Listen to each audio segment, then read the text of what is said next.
Magic s'appelait d'abord Magic Mushroom, ça a été fondé au tout début des années 90 et c'est passé en kiosque au printemps 95. Et l'histoire de ce passage en kiosque, de ce passage à un format magazine, elle est très liée à celle des Inrocks en fait, puisque c'est le moment où les Inrocks sont eux devenus hebdomadaires. Ils sont passés de mensuels à hebdomadaires et l'équipe qui faisait Magic Mushroom s'est dit qu'il y avait peut-être quelque chose à jouer, un vide qui allait naturellement se créer et que Magic pouvait combler.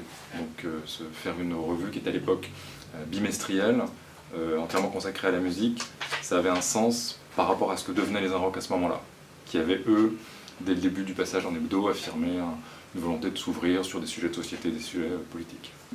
1995, c'est aussi l'explosion de la Britpop. Donc évidemment, les débuts de Magic sont très liés à ça, à la scène anglaise. La première couverture du magazine, c'est Elastica, c'est très clair. Mais très vite après, il y a des groupes français, il y a des artistes français, et notamment Dominica, qui arrive très vite dans les premières couvertures. Donc oui, le début de l'aventure Magic en kiosque est marqué par la pop anglaise. Ouais. J'ai commencé à écrire pour Magic en 2002, le numéro de septembre 2002 avec Nada Surf en couverture. Et voilà, je ne me suis jamais arrêté depuis. Enfin, il n'y a pas un numéro où je n'ai pas écrit depuis 15 ans maintenant. Alors, quand je suis rentré à Magic en 2002, c'était Christophe Bastera qui était rédacteur en chef, avec à ses côtés Franck Verjade. Ensuite, il y a eu un changement d'organisation interne. Christophe est devenu directeur de la rédaction et Franck, rédacteur en chef. Et puis, selon les périodes, il y a eu plus ou moins de salariés au sein de la rédaction. Il y a eu Estelle Chardac, il y a eu Catherine Gued, Faustine Kopiewski, Jean-François Lepuy après. Ça a dû atteindre un pic, je pense, vers peut-être 2005 et des poussières, avant de redescendre un petit peu pour des raisons de réajustement, je pense, économiques, très simplement. Et sur l'équipe des pigistes, je crois qu'il y a une assez grande stabilité depuis les débuts. C'est aussi une des marques de fabrique du magazine, et c'est aussi quelque chose qu'on a essayé de conserver avec la nouvelle formule, c'est-à-dire que quasiment l'intégralité des pigistes historiques de Magic sont encore là aujourd'hui. Ça n'empêche pas qu'il y a eu évidemment quelques départs, pour des raisons très variées, et puis beaucoup d'arrivées aussi.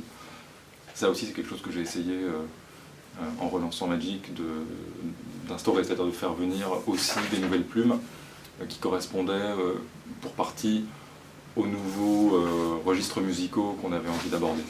Il y a eu un effet assez étonnant,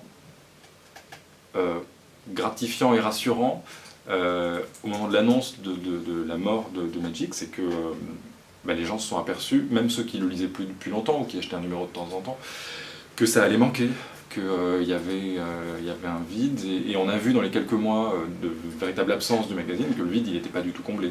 Il y avait un manque dans la presse française sur ces créneaux musicaux-là et sur quelque chose d'un peu pointu. Et rebelote, quand on a annoncé le retour du magazine, il y a eu une sorte de soulagement et d'enthousiasme, et de façon très surprenante, d'enthousiasme sur les grandes lignes du projet qu'on a annoncé. C'est pas une révolution, la nouvelle formule de Magic, il y a une forme de continuité avec l'ancienne, mais il y a quand même des grands aménagements, une énergie un peu neuve, et c'est normal parce que les gens qui faisaient Magic ont vraiment porté le journal à bout de bras. C'est une énergie vraiment colossale de faire un magazine mensuel, et je pense qu'il y a un moment où peut-être cette énergie-là, ou même l'envie, s'érode un peu. Donc nous, on est arrivé avec Johanna Souban, on est arrivé avec un peu plus d'énergie peut-être, quelques idées, un regard un peu neuf. Moi, je viens aussi de la radio. J'ai fait des émissions pour France Musique, donc j'avais une idée aussi du rapport au public et au grand public, ou en tout cas au public qui ne s'intéresse pas forcément à la pop au sens strict du terme, comment on peut leur parler.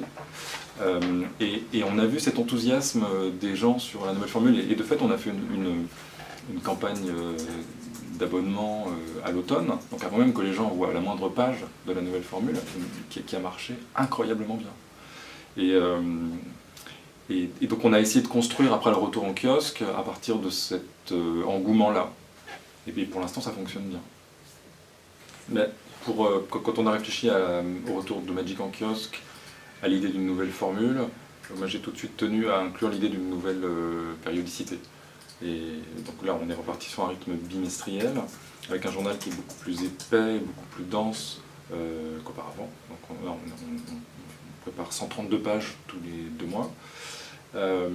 Et très clairement, l'idée c'est de prendre le contre-pied exact de la façon dont on consomme aujourd'hui l'information musicale.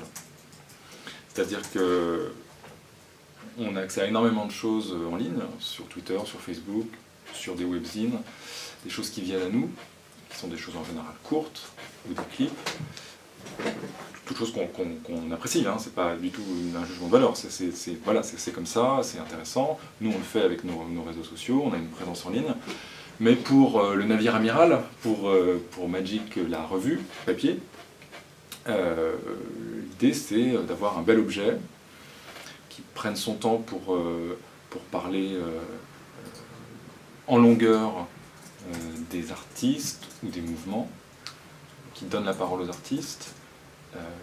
Quand je dis bel objet, c'est très simple, hein, c'est un beau format, c'est un dos carré, on a une production photographique autonome, donc c'est des très très belles photos. Donc on s'adresse finalement aux gens qui achètent encore de la musique, les gens qui achètent encore des vinyles.